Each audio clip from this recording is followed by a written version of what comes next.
Hello my friends, and welcome to the channel for another Escape From Tarkov video. In this one, I'm just kind of offering my 2 cents on the current hot topic in the Tarkov community.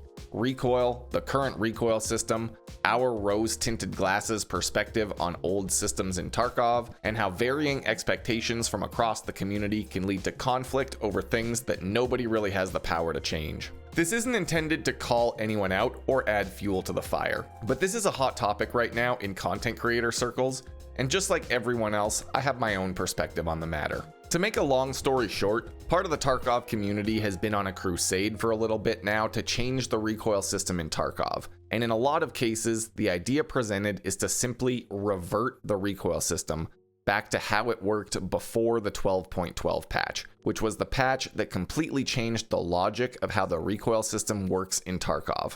I don't know the exact technical details, and to be frank, I don't think almost anybody talking about this actually does. But in practical terms, the recoil system went from largely favoring weapons that had a high rate of fire to favoring weapons that have a low rate of fire. Pre-12.12, weapons like the MP7, M4, HK416, AS-Val, SA-58, and Vector had a very comfortable recoil pattern, with a little sharp jump at the beginning of a burst that very quickly corrected itself back to center, making these weapons extremely deadly in the hands of players with high aim tracking skills. Now this isn't true across the board, but in this old system, slower firing weapons and semi-auto weapons didn't play as nicely with the recoil system. There were some outliers like the RSAS and the AKM when fully modded, but largely the old recoil system favored high rate of fire weapons that would allow the in-game recoil control to take over the spray pattern quickly. Fast forward to patch 12.12, and for the most part, the system kind of inverted itself. Now weapons with a lower rate of fire, around 600 to 650 RPM, started to feel much easier to keep on target compared to everything else. And we started to see the rise in dominance of semi-auto 308 rifles like the SR25 and the M1A. Again, I can't explain the technical details of why this feels like it does, or the coding behind it, but anyone who's played a lot of Tarkov for the past year and a half knows it deep down. Slower firing full auto weapons like the AKM, the Mutant, RD704, MDR, SCAR, and UMP, and semi-auto rifles like the SR25 and M1A have come to dominate the weapon choices because it just feels a lot smoother to fire them in full auto. Just like in the old recoil system, there are outliers. Stuff like the MP7, the P90, the new SR2M, and the M4 still see a lot of use, but a significant number of very cool weapons that players want to use, like the SA-58, the AUG, the G36, the 416, the MP5, MP9, and MPX, and many others, just feel like they aren't worth the investment because the game is going to make them artificially harder to use as soon as you start pulling the trigger. So there's the Cliff Notes version of the 2 very much contrasting recoil systems that we have played with in Tarkov. And to be perfectly honest, I don't think either of these systems have ever felt truly satisfying. They have both heavily favored certain characteristics, and both of these systems had their flaws. However, I would argue that in the old recoil system, we at least had a level of consistency when it comes to the visible stats of a weapon, the recoil numbers that you see in the stat screen when you're modding, and how that related to the overall felt recoil on a weapon. Before the 12.12 patch, it felt like the recoil numbers actually reflected what the gun was going to feel like to shoot. 50 recoil was something you could wrap your head around. A 30 recoil MPX felt remarkably different than a 60 recoil MPX, and you could feel the improvement as you added on parts and improved your builds. This created a very natural progression in how much better weapons got as you unlock new parts for them, and learn new builds to lower recoil even further. It was also very noticeable when BSG adjusted the recoil stats of a weapon, and you could immediately feel the difference. I think one of the best examples of this is the M1A, and it's one of the last big weapon changes I remember receiving before the 12.12 recoil update. I can't remember the exact patch number or the date, but the M1A recoil stats were massively improved pretty close to the time when recoil changed forever. And the M1A went from being a fashion gun to being a meta pick overnight because the base recoil stat was lowered and you could immediately feel how much better it was. At that time, reducing the recoil number from the 70s to around 50 was immediately reflected in how it felt to use the meta build for the weapon. But in the current recoil system, I don't think this is true anymore. For the contrasting example, I think the perfect one to pick is probably the G36.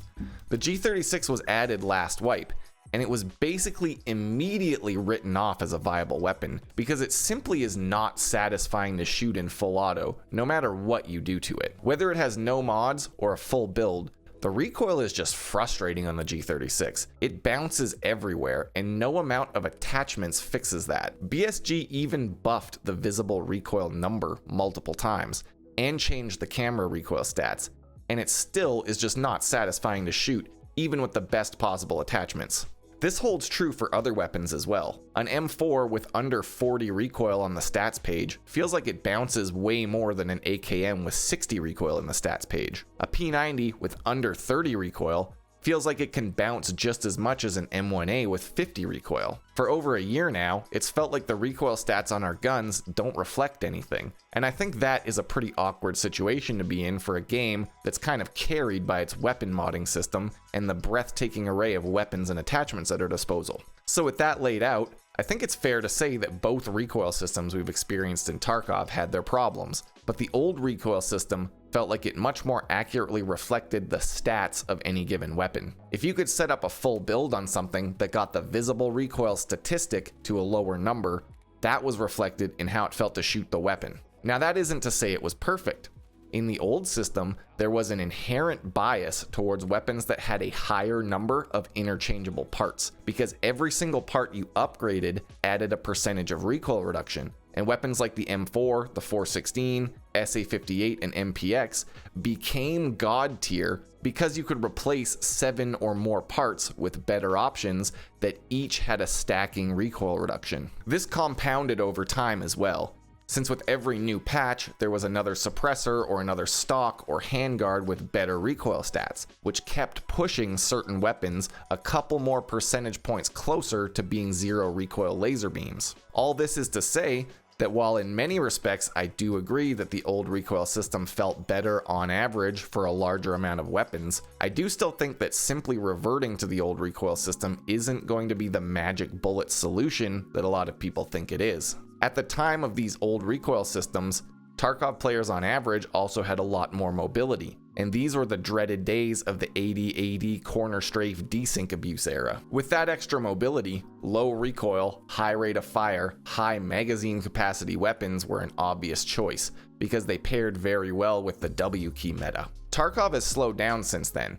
Ammo has become more lethal on average, and armor has become weaker on average. Because of this, I think it does kind of make sense that weapons should be a little more difficult to shoot accurately in full auto. I vividly remember being able to mag dump through a 4x scope with an M4 and keep the entire mag on target back in the day. And with how players move now, I think that would just be frustrating as hell to be on the opposing end of. Basically, I'm not an apologist for the current recoil system, but I don't think simply reverting to the old system is the right play either. We need compromise. We need consistency. We need to be able to look at the stats of a gun and get an idea of how much recoil to expect when we pull the trigger. We need a system that doesn't arbitrarily favor weapons based on their rate of fire or whether they're lucky enough to receive the next overpowered suppressor. We need camera recoil to be smoothed out or eliminated. And quite frankly, we need hidden stats on weapons to be much less impactful on the finished product of a meta build. At the end of the day, I think there's a lot of things that all sides can agree on when it comes to Tarkov Recoil. I personally don't think that either of the extremes in the community, the Milsim LARPers or the Chad Kappa Rushers, thinks the current recoil system is perfect or even good. Both sides of this debate want the same thing: a recoil system that feels satisfying and provides the largest amount of viable options for cool builds to take out into the raid. Both sides of this debate just want Tarkov gunplay to feel fun and satisfying again. But the thing is, fun and satisfying are extremely subjective concepts. To one person, satisfying could mean a system that almost requires you to use semi-auto at anything past point-blank range. To another, it could mean full Call of Duty level recoil control so they can do crazy running plays without spending much mental effort on controlling the recoil. To me, satisfying means a middle ground between these two extremes that's primarily determined by what gun you build and how you've built it. We should be able to use the gunsmithing system to make fast, low recoil builds for rushing, and long, chonky rifles to hit people hard at long range. The real downside to this idea, though, is that it takes time, and Tarkov doesn't really have the luxury of time anymore. Between audio, performance, and netcode, the community has been at the end of its rope for a long time, leading to a situation where it's really easy to take your frustration with the game out on the community when they disagree with you or suggest your ideas aren't perfect. We all just want Tarkov to succeed and for the game to feel satisfying again.